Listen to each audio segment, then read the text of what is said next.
The media says recession is coming. The data says otherwise. And Labour just won, which means things are about to get real weird.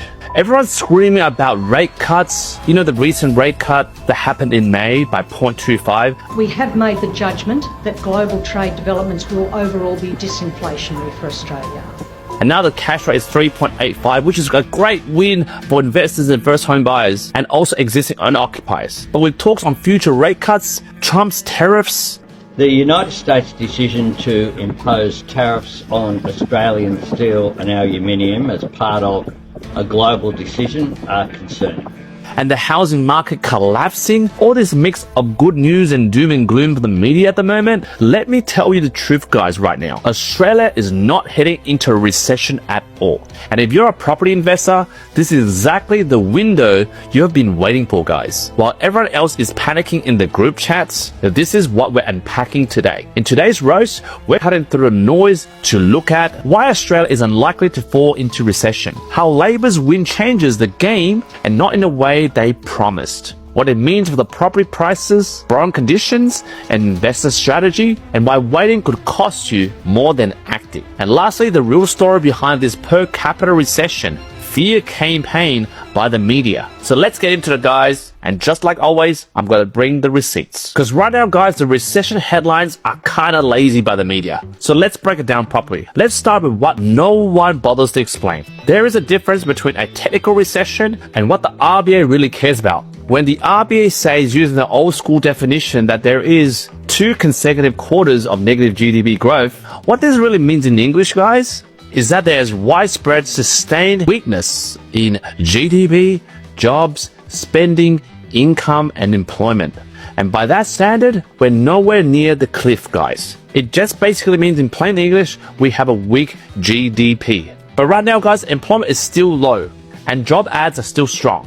And the core inflation is cooling, which right now gives the RBA room to ease. So right now, guys, if you're reading headlines that say, oh, Australia is in a recession, you got to ask yourself, who benefits from this fear? And right now, who sees the opportunity in this quietness? And this is where I'll talk about why Australia is built to bounce, not break. Let's talk about why Australia has shock absorbers other economies don't. Number 1, there's a falling Aussie dollar. This acts like a buffer, guys. It makes exports cheaper and keeps cash flowing in. Did you know, guys, only 5% of our exports go to the US?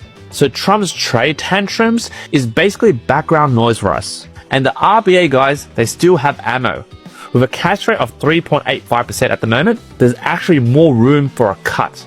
And right now, our population is booming.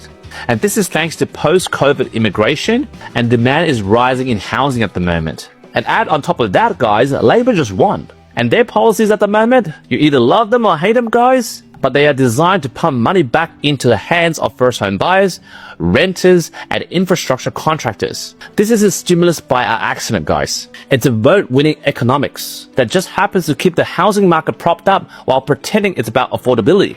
Right now, Labor's win equals more demand, yet still no supply. So right now, let's talk about housing. Labor's victory means expanded shared equity schemes, first home buyer grants, ongoing energy rebates, and infrastructure investment. This is a typical helping hand narrative that's good for optics and great for market stimulation, guys. But here's the thing, guys. What Labor didn't solve right now is they didn't solve supply.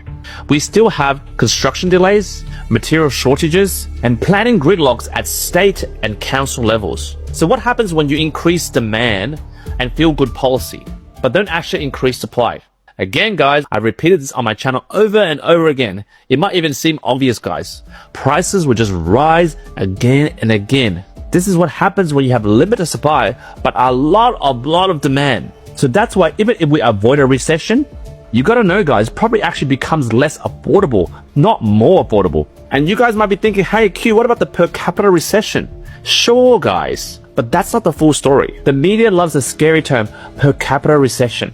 I mean, it sounds terrifying, right? Until you realize what it means. Let me give you a very simple example. Imagine a cake. The economy grows slightly, but the population grows faster. That means each person's slice slightly smaller, right? That's a per capita dip. That is not an economic collapse, guys. The cake is still bloody there. And guess what? If you're a property investor, you're not betting on GDP per person. You're betting on aggregate demand. The more people equals more renters, which equals more buyers, which equals more pressure on prices. So what matters is right now, guys, houses, units, townhouses, whatever there is that has a roof on our heads is still in demand. And right now, the buyer pool is growing. And while all this is happening, the politicians, they pretend to fix it while quietly fueling the bloody fire. You know what I'm talking about, right? While Labor is out there saying, oh guys, we're rolling out more grants, more deposit schemes, more housing tax tweaks, that sounds good. But they don't touch the real issue, guys.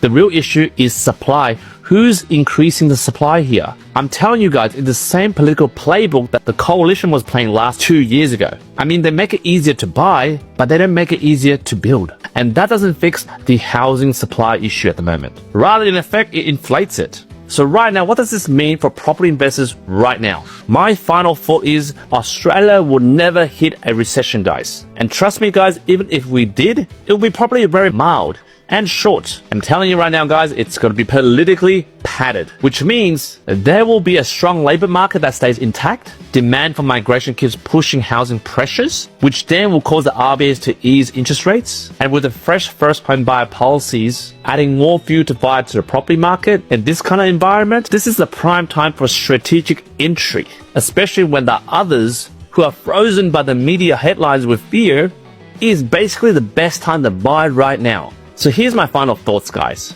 At this moment in May, coming to June, this is the calm before the surge arises, guys. This isn't a crash.